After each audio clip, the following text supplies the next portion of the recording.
On Halloween, nothing is what it seems. Today, I'm going to tell you Halloween horror stories that reveal the darker side behind the costumes, the candy, and the laughter. Stories where curiosity comes at a price, like the one you're about to hear, where an innocent search for candy ends inside a tunnel, one no one should have ever entered. Before we start, make sure you're subscribed so you don't miss any terrifying stories. And tell me in the comments which city or country you're watching from. That Halloween night, everything seemed to have gone just right. The whole street was packed with laughter, colorful costumes, houses decked out with fake cobwebs, and plastic skulls dangling from balconies. Kids were darting everywhere, their candy bags bulging, while adults dressed as witches, vampires, and even a guy in a zombie getup who nearly made me drop my candy bucket in sheer terror. Me, Amelia.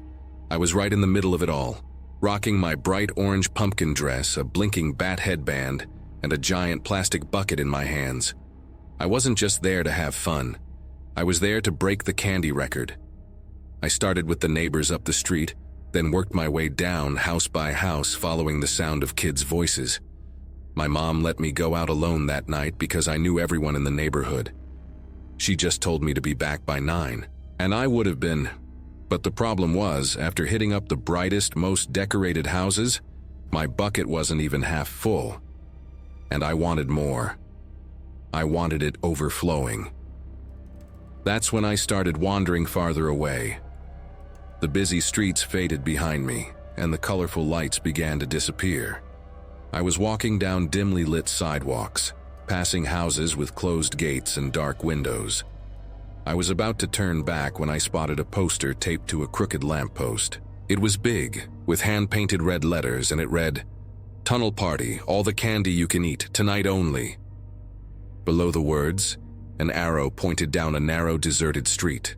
The sidewalk was uneven, littered with dry leaves, and the wind seemed to howl just there. A strange chill ran down my spine. Something inside me screamed to turn back. But at the same time, it felt like my feet were moving on their own.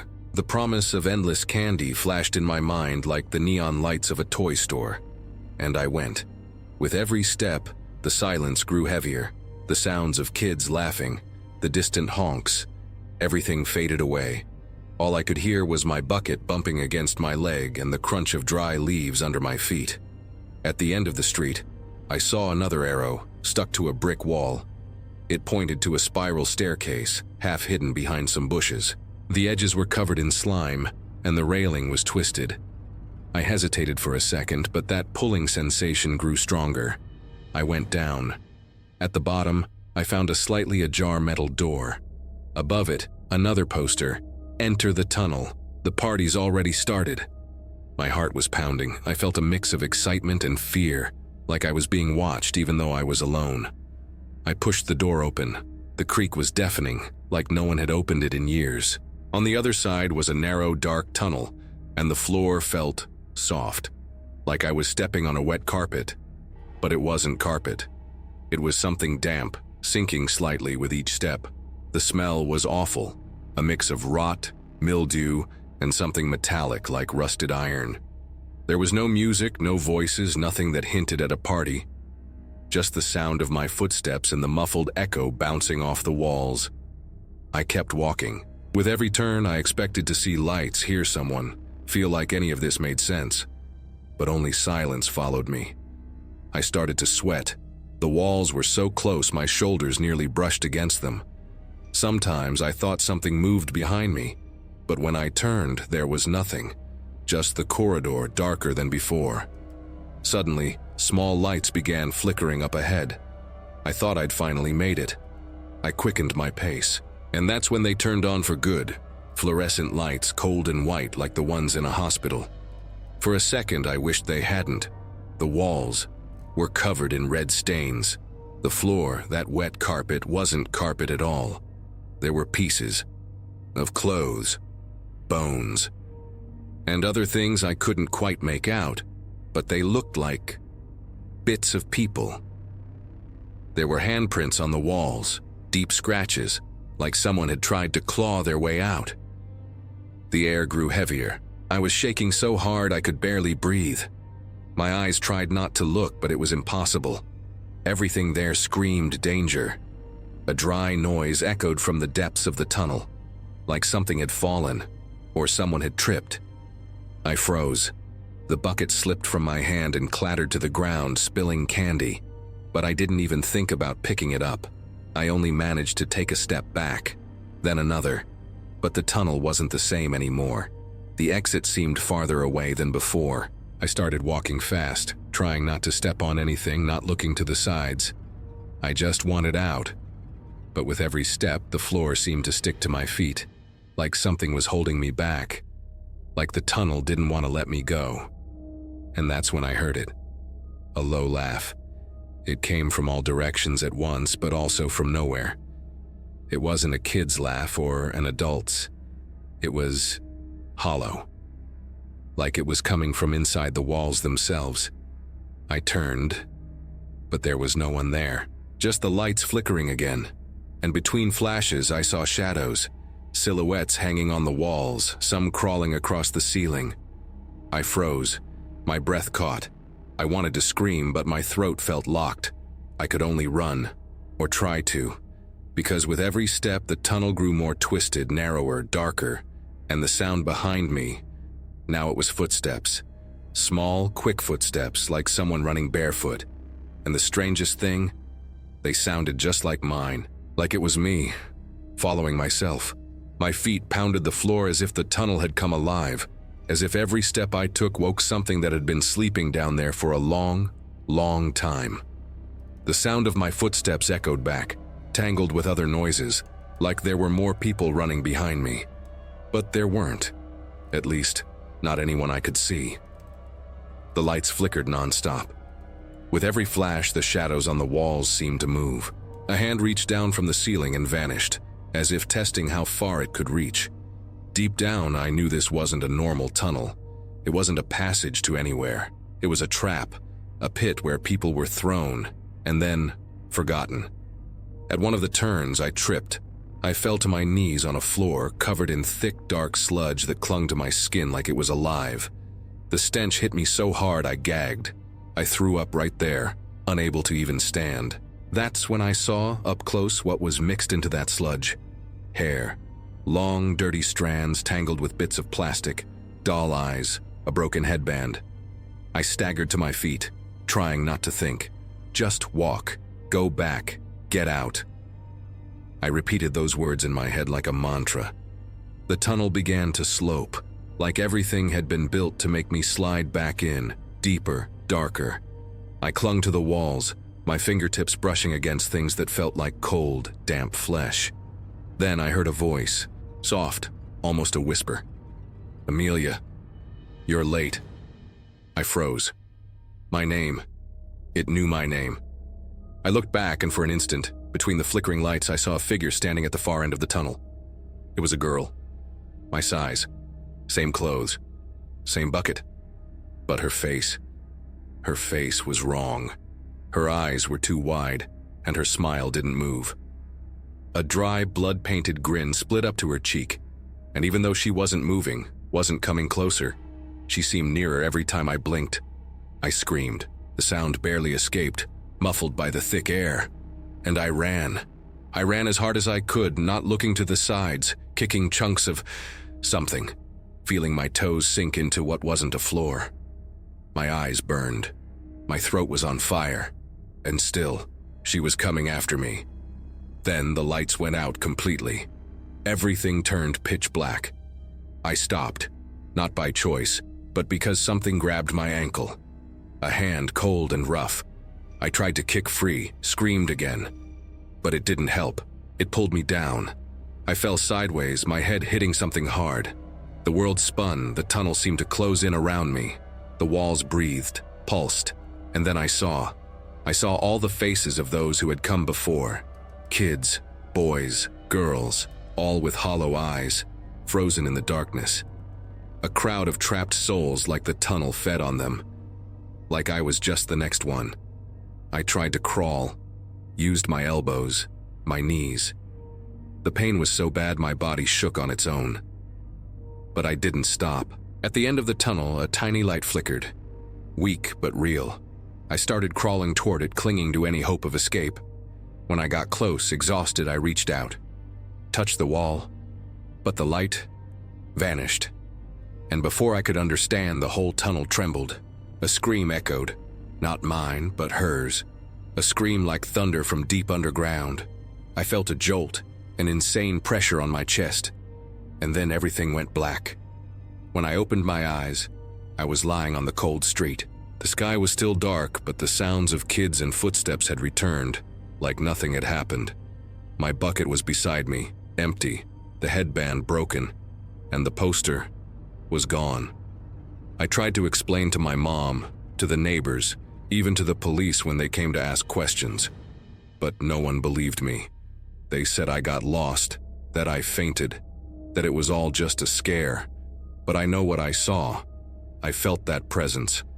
I heard my name being called. And to this day, when Halloween comes around, I don't leave the house, because I'm afraid the tunnel will come back for me. Creepy, right? What rating from 0 to 10 would you give this story? Leave your opinion in the comments. Sometimes danger shows up when you least expect it, and what seems like a harmless invitation can turn into something much darker. The story you're about to hear begins just like that. A normal night that ends in pure horror. There was something off about that night.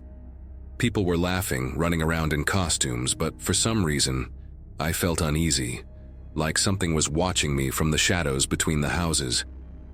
I tried to shake it off and pretend everything was normal, just another Halloween. But deep down, I knew it wasn't. Maybe it was just exhaustion. Or maybe it was a gut feeling about what was coming. I was already annoyed at going door to door alone, begging for candy like a little kid. At 16, the thrill was long gone. That's when Jake texted me, "Come over, I'm home alone, got some candy too." My heart raced. He was the guy I'd been crushing on for months, and that invite felt like the kind of coincidence that could change the whole night. I grabbed my little devil tiara, put on some dark lipstick and headed out, thinking something good was finally about to happen. The street was alive with laughter, people in zombie masks, music blasting from some corner. That was the best part of Halloween. The noise, the chaos, the feeling that anything could happen. But Jake's house was in a quieter, creepier neighborhood. After I turned the third corner, the laughter faded. The streets grew emptier, and the streetlights flickered now and then. Still, I kept walking, pretending I didn't care. On my way, he texted again, "Don't ring the bell, just come in. Door's unlocked." I thought it was weird, but I laughed it off. Probably just setting the mood. Some spooky Halloween vibe. Jake always loved that kind of thing. When I got there, the house was pitch black. No lights, no jack-o'-lanterns, nothing. Just a note taped to the gate in red ink. "Beware." I looked around, thinking it was a joke. No one was nearby. Not a single decorated house, not a hint of music, just silence. I pushed the gate open and stepped inside. The grass was overgrown, and the wind made the leaves scrape against each other. I knocked twice and I heard a noise from inside, like something dragging its feet. After a few seconds, the door creaked open on its own. The house was dark, and the smell inside was strange, something between mildew and iron. "Jake?" I called out, forcing a nervous laugh. "Are you trying to scare me or something?" A voice answered from the shadows, deep and raspy. "Come in." A chill ran down my spine, but I stepped inside. The curtains were drawn and a single candle in the middle of the room barely lit the space. That's when I saw him, or what looked like him. He was wearing a black cloak, fake vampire fangs, and his eyes glowed in the dim light. "Damn, you got me," I laughed. "You didn't have to go all out for an invite." He didn't answer, just stared. Then he took a step forward and hugged me. It was quick but cold. His touch was off, icy, stiff, nothing like Jake's usual easygoing vibe. "You okay?" I asked, suddenly uncomfortable. He tilted his head, watching me in a way that made my skin crawl. The candle flickered, and for a second, his face twisted in the shadows. My stomach dropped, like I was being watched by something that wasn't just standing in front of me. "I'm fine," he said, his voice rough. "Just wanted to see you up close." He got too close. I laughed awkwardly, but when he pressed his nose against my neck, a shiver ran through me so hard I almost pulled away. "Jake, stop, you're freaking me out." That's when I felt it, a sharp bite on my neck. I screamed and shoved him back. He didn't budge, just stood there, his mouth smeared with blood. My blood. "What the hell?" I yelled, pressing my hand to my neck. He stepped forward, smiling. And that's when I realized his teeth weren't plastic. They were sharp, pointed, and there was something in his eyes that wasn't human. A dull glow, like an animal's in the dark. I bolted through the house, tripping over something on the floor. The candle fell and the flame went out. Everything went pitch black. I pulled out my phone, hands shaking, and turned on the flashlight. When the light hit his face, I froze. It wasn't Jake. His face was similar but twisted, like something had tried to copy his features and failed. His skin looked loose, stretched in places, and his eyes were sunken too deep. He smiled, and it almost split his face. "I've been waiting for you so long," he whispered and lunged. I ran down the hallway, stumbling, knocking over a picture frame. I heard him coming after me, his steps heavy and uneven. I ducked into the first room I found and slammed the door shut. I locked it, pressed my back against the wall, and tried to breathe. My heart was pounding so hard it felt like it would burst. I pulled out my phone and dialed Jake's number. It rang once, twice, and someone picked up. But it wasn't him. It was a man's voice, different, breathless. "Who is this?" I asked, crying. "Are you alive?" The voice replied. "I'm the cop who found this phone. This guy stole Jake's cell. He went missing last night." My blood ran cold. Before I could respond, I heard the doorknob rattle. It shook violently, like something was trying to force its way in. I looked around desperately. The window was locked, nothing to use as a weapon. The sound of metal scraping against wood was like an animal trying to break in. "Let me out, please," I screamed. The door creaked open with a loud crack. My phone's light illuminated half his face, or whatever he was. He seemed to writhe under the light, his skin turning ashen like it was burning. I seized the moment and ran. I crashed through the living room, slammed my shoulder into the wall, and felt the blood trickle down my neck, but I kept running until I reached the front door. The cold night wind hit my face as I burst outside. I turned the corner without looking back, hearing only my footsteps and, for a few seconds, a low growl from the house. I ran until I found a patrol car on the main street. I screamed, pounded on the window, and collapsed on the ground. After that, everything was a blur. I was taken to the hospital, and the officer who helped me said they found the house abandoned, completely empty. No sign of the man, no candle, no furniture, just the note on the gate that "Beware" written in dried blood. For weeks I couldn't sleep. Any noise at the window jolted me awake, drenched in sweat. I became obsessed with figuring out what happened that night. I looked at old photos of Jake, searched for his real address, which, according to the police, was in a different neighborhood. The place I'd entered was a condemned house that had burned down years ago. And the strangest part? No one could explain how I got those texts. The number was the same, but Jake's phone was never found. Sometimes when I try to remember that thing's face, it feels like the memory shifts, like my mind can't hold on to it. All I'm left with is that feeling of being watched, the metallic smell, and the sound of footsteps behind me. Now I never answer texts from unknown numbers, and if someone invites me out, I check the address on the map at least 3 times before I go. The doctor says the trauma will fade, but every time I look in the mirror, I see it. A small mark on my neck. 2 tiny punctures almost healed. Scary, isn't it? There are times when fear hides behind a friendly face, but other times it's summoned by choice. Like in the next story, where a simple ritual born out of curiosity ends up awakening something that should have stayed buried. Some people say Halloween is just costumes, laughter, and candy for kids. But that night, I found out why folks avoid being alone after midnight, especially when the wind shifts without warning and the world seems to breathe differently. It all started with a dumb conversation at work. Me and 2 co-workers were talking about Halloween traditions when Julia, who'd always been obsessed with the supernatural, mentioned an old ritual that supposedly revealed whether you'd survive until next year. She called it the apple and candle ritual. Said it dated back to the 19th century and could only be done between midnight and 3 a.m. on October 31st. I laughed it off, but I'll admit, the idea stuck with me. The thought of seeing my own fate unsettled me. It was stupid, but what if it was real? By 11:30, I was still wide awake. The neighborhood was dead quiet, and the streetlight flickered like it was barely hanging on. I grabbed a white candle I'd saved, an apple from the fruit bowl, and an old 2x2 photo of myself. Found a wooden box where I used to keep spare change. I don't know why, but I decided to try it. Part of me wanted to prove it was just superstition. The other part wanted to know if there really was something out there. I left without telling anyone. The air was thick, damp, and carried a strange smell, something between wet earth and iron. I walked to an empty lot at the end of the street, where an abandoned farmhouse used to stand. The spot was perfect. Far from houses, no lights, just the distant sound of barking dogs and wind rustling through the trees.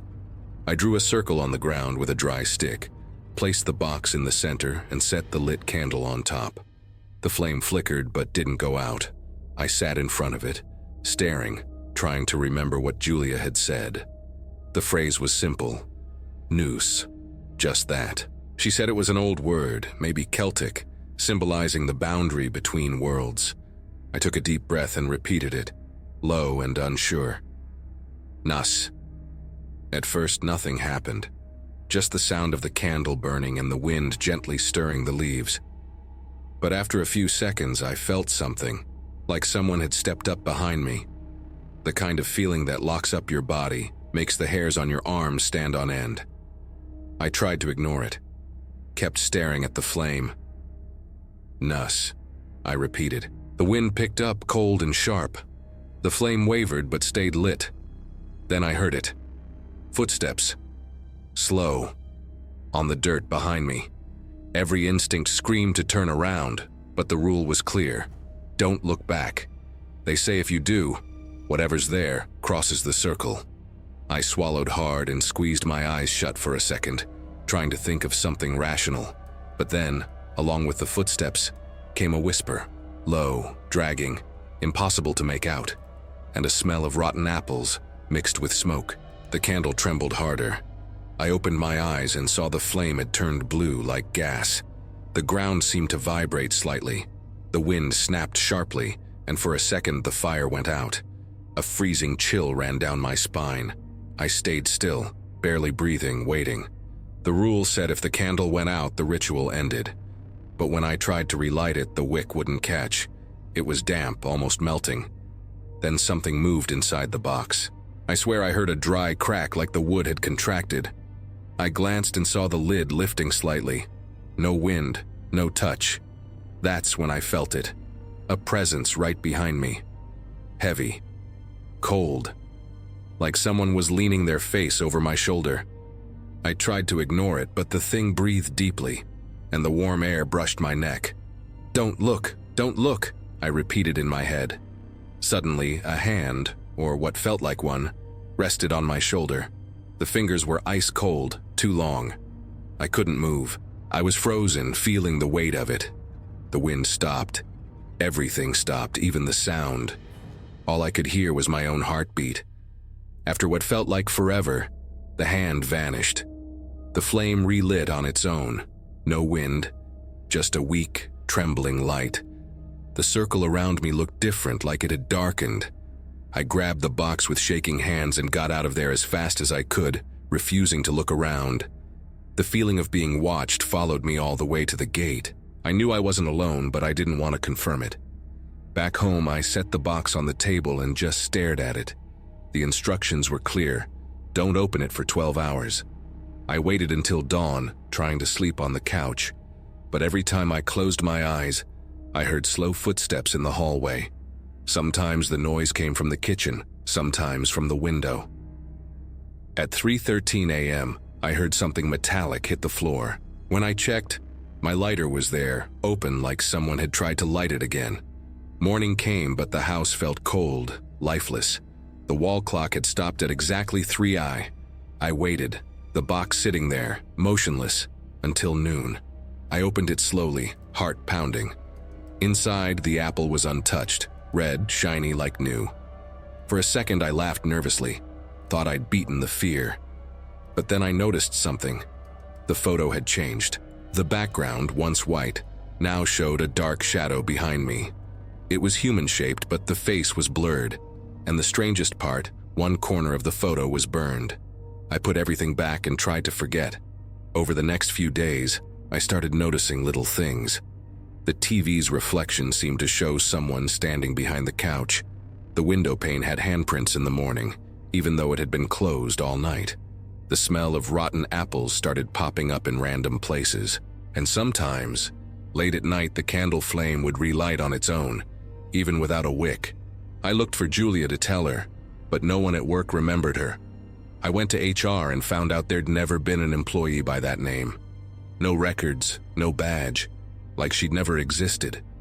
The weeks dragged on and the fear became routine. Every night the air in the house grew heavier, the shadows longer. I felt eyes behind every door. In November, the mirrors started fogging up on their own, with words written from the inside out. The latest one said, 11 months left. I tried burning the box, but the wood wouldn't catch. I took it to a park and buried it deep. The next day, it was back on the living room table, candle on top, and the apple was now covered in dark spots. Since then, I haven't slept right. The clock always stops at 3 a.m., and every October 31st, that same icy wind blows through the window. Yesterday, when I looked at the photo again, the shadow was closer. Its shoulder touched mine. There's not much time until next Halloween, and I know this time, the apple will be rotten. Pretty disturbing, huh? After something like that, it's hard not to believe in the supernatural, but evil doesn't always need a ritual to show itself. Sometimes all it takes is a stare, or a single wave. Before we continue, if you've made it this far, that means you're enjoying the stories. So hit the like button to let YouTube know you love this kind of content and don't want to miss the next terrifying story. I remember that Halloween night like it was yesterday. The street was lit up with jack-o'-lanterns and makeshift lanterns, and the air smelled like candle wax mixed with caramel. My sister Emily and I had planned to go trick-or-treating alone because our parents were helping with the school's Halloween party. It was the first year we were allowed out without an adult, and I felt so grown up because of it. The street we went to was famous for having the best decorations, hanging ghosts, cardboard coffins, fake spider webs draped over gates. But that night, there was one house that stood out. It sat at the end of the street, set back a little, with a dimly lit yard. Still, it caught your eye. There were candles in the windows, black curtains, and a row of jack-o'-lanterns with lopsided, poorly carved faces. And right in the center of the yard, sitting in a rocking chair, was a huge dummy. It had to be almost life-sized. It wore old-fashioned clothes, a brown suit and a felt hat. Its face was pale, expressionless, with a painted smile and deep, glassy black eyes. Emily just stood there staring at it. "You seeing this?" she asked. I laughed and said it was probably just a dummy, maybe part of some decoration contest. But there was something off about the way it was positioned. It seemed aware, like it was watching people walk by. The wind blew the curtains and the candlelight cast shadows that made the dummy look like it was moving. We laughed it off, but I felt a chill run down my spine. As we got closer, other people started showing up. Kids dressed as witches and zombies, adults taking pictures. The decorations were seriously impressive. The front of the house had ghost sheets hanging and plastic spiders on the walls. And the dummy, motionless in the middle of it all, was the centerpiece. Someone mentioned it was probably an expensive animatronic because it looked too real. Emily wanted to walk up to the porch and knock on the door. I grabbed her arm and said we should wait. No one had come out to hand out candy, and the house was completely silent. The lights flickered, but there was no noise. No people, no Halloween music. Just the wind and a faint creak from the dummy's rocking chair.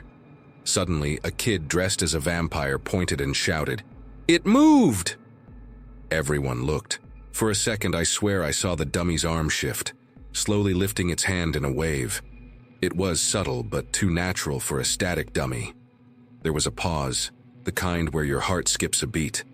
Then someone laughed nervously and started clapping, thinking it was an actor hired to scare kids. But the dummy's face didn't change. It kept that same fixed smile, only now. It felt like it was looking right at me. The mood shifted instantly. Some people started backing away. Others pulled out their phones to record. I felt something strange. Not fear exactly, but a presence. Like something invisible was there, watching us with amusement. Emily tugged my sleeve and whispered, "Let's go." But I couldn't answer. My eyes were locked on those glassy eyes. The chair creaked again, and the dummy's arm made the same slow, deliberate wave. There were no wires, no mechanism. Kids started screaming and running, parents calling after them, tripping over costumes. Emily and I bolted too without looking back. But as we ran, I heard a sharp thud, like wood hitting the ground, and the rustle of leaves being dragged. For a second, I was sure it had stood up. When we reached the corner, we turned around. The house was silent again. Just flickering candles, and the empty rocking chair. The dummy was gone. We got home breathless, trying to convince ourselves it was just a prank. Maybe someone in costume, some teenager trying to scare kids. But something didn't add up. The whole street was talking about the dummy that waved. Some said it was an actor hiding. Others swore they saw its head turn. The videos that circulated in the neighborhood group chat were blurry, but you could see the movement. No one could prove it was fake. The next day, my mom got curious and wanted to see the decorations for herself. We went back with her. When we got there, the house looked totally different. No jack-o'-lanterns, no ghosts, no lights. It looked completely abandoned. The windows were shut and the gate was chained up. My mom rang the doorbell, but no one answered. A neighbor came out and explained that the house had been empty for months. She said the old owner, a woman named Mrs. Holloway, had died 2 years ago, and no one had lived there since. Emily and I exchanged a quick glance. We told the woman about the dummy, but she just shook her head and said, "There wasn't anything decorated last night. I walked by in the afternoon. The house was the same as always, dark and locked up." I went home with my heart pounding. None of it made sense. I'd seen the crowd, the photos, the dummy sitting there, all so real. That night I couldn't sleep. Every time I closed my eyes, I saw that painted smile and the arm rising slowly. In the middle of the night, I heard a noise from the street. I got up to look out the window, and for a second, I swear I saw a tall shadow standing on the other side of the sidewalk. It was still holding something in its hands. The streetlight flickered, and when it came back on, nothing was there. The next day, people mentioned strange marks on the house's gate, like something heavy had been dragged into the middle of the street. One neighbor said they found a torn piece of fabric, the same kind as the dummy's suit. The whole neighborhood's vibe changed. No one wanted to decorate their houses after that. Weeks passed and the talk died down, but I never forgot that stare. And the weirdest part? Every now and then, someone would say they'd seen a man standing in different spots around town, always wearing the same old-fashioned clothes, always motionless, always at night. Some people swore he'd wave if you looked at him for too long. One day, my sister came home pale from school, saying she'd seen a dummy just like the one from the house in the window of an abandoned store. We went to check it out. The display was covered in dust, and among the broken mannequins, there it was. Same clothes, same smile, same posture. And the most unsettling part, its hand was raised like it was still mid-wave. We called the building owner, but he swore that dummy had never been there. He said the place had been shut down for years. Since then, I avoid walking past store windows, overly decorated houses, anything that reminds me of that face. Sometimes in the reflection of a car window, I think I see a figure standing there, with a slight movement of its hand. Other times I hear kids talking about the waving man on Halloween, and when someone asks what it was, a ghost or a person, I never know what to say.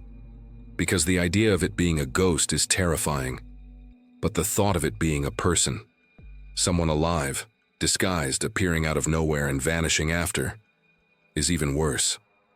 Creepy, right? I want to know what you thought about this story. Tell me down in the comments. Every year, my neighborhood went all out for Halloween. We decked out our houses, scattered pumpkins and fake spiderwebs across the sidewalks, and competed to see who could put up the scariest decorations. But that year, the contest took a dark turn. The city announced a huge prize, a trip to New York. That was enough to turn our quiet little street into a battleground. Everyone wanted to win. The Rivers family, who lived at the end of the block, took things to another level. The dad, Greg, was a competitive guy, kind of arrogant, always trying to prove he was better than everyone else. He, his wife, and their 2 kids spent weeks putting together their decoration. During the day, you could see their backyard piled with boxes, wooden boards, and black fabric. At night, they'd turn on red lights and the yard looked like a scene straight out of a horror movie. There were fake tombstones, hanging bats, and a sinister scarecrow standing in the middle of the lawn with a noose around its neck, swaying slowly in the wind. It caught your eye from far away. On Halloween Eve, the whole street went to check it out. I went with my wife and some neighbors. When we got there, the gate was open, and Greg greeted everyone with a smug grin, saying, "Wait till you see what's in the tree." And there it was, a dummy hanging from a branch. It looked like a real body. Its face was covered with a burlap sack, and its feet swayed slightly. The most striking detail was how real it looked. The skin seemed human, the fingers had nails, and the body's proportions were too perfect to be a mannequin. People praised it, but they laughed nervously. There was something about that decoration that crossed a line. "That's way too realistic, Greg," I said, half laughing, half uncomfortable. He just shot me a look, like he wanted me to shut up. His wife, Linda, stood beside him, silent, arms crossed. She looked tense. I thought it was just exhaustion. Putting all that together must have been a lot of work. The next day, the street was packed. Kids ran around in costumes, music played, lights flashed, and the Rivers house was the center of attention. The city judges came at night, took pictures, praised the creativity, and left impressed by how real it all looked. By the end of the day, the results were in. The Rivers family won. Cheers, applause, fireworks. Greg climbed onto the gate and shouted that they were going to New York. I clapped, but I'll admit, something about that victory didn't sit right with me. It felt dirty. The next morning, the street was quiet. The decorations were still up, but there was no sign of movement in the house. I figured they were resting after the party. But around 10 o'clock, a neighbor, Mrs. Martinez, came knocking on my gate, pale as a ghost. She said the dummy wasn't swaying like before, that the wind was blowing, but it wasn't moving. We went to check it out. When we got there, the gate was locked. The body was still hanging, but up close, it was different. The smell. A strong, heavy odor. Nothing like rubber or paint. Sweet and rotten at the same time. And what made me freeze was seeing dark stains seeping through the sack over its head. Blood stains. Mrs. Martinez started screaming. I called the police. Within half an hour, the street was chaos. Police cars, yellow tape, nosy neighbors. When the forensics team climbed the ladder and cut the rope, the truth hit like a punch. It wasn't a dummy. It was a real body. A man. His face was disfigured, but you could still make out tattoos on his arm. One of the officers recognized him right away. It was Rodrigo, the handyman who'd worked on the Rivers home renovation the month before. Rumors spread fast. Some said he and Greg had gotten into a nasty fight over late payment. Others claimed Rodrigo had threatened to expose Greg for something shady he'd uncovered during the job. But no one imagined it would end like this. The Rivers family vanished. No one answered the phone. No one opened the door. The police broke in late that afternoon. Inside, everything was turned upside down. The suitcases were gone. Clothes were missing.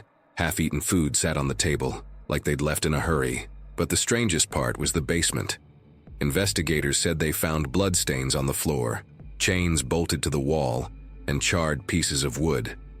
Like someone had been tied up and tortured there. The story made national news. Family wins Halloween contest using real corpse. The neighborhood became a morbid tourist attraction. Reporters, cameras, drones. I watched it all and felt sick, because I'd praised it. I'd laughed, and now I couldn't look at that tree without getting chills. A week later, the police tracked the family's plane tickets. They had flown to New York, all right, but they never checked into their hotel. Their names were on the passenger list, but no one saw them disembark. Airport cameras only showed them passing through customs with the same suitcases seen at home. After that, nothing. They vanished off the map. Some said they fled to another country. Others swore they were taken by someone connected to the victim, as revenge.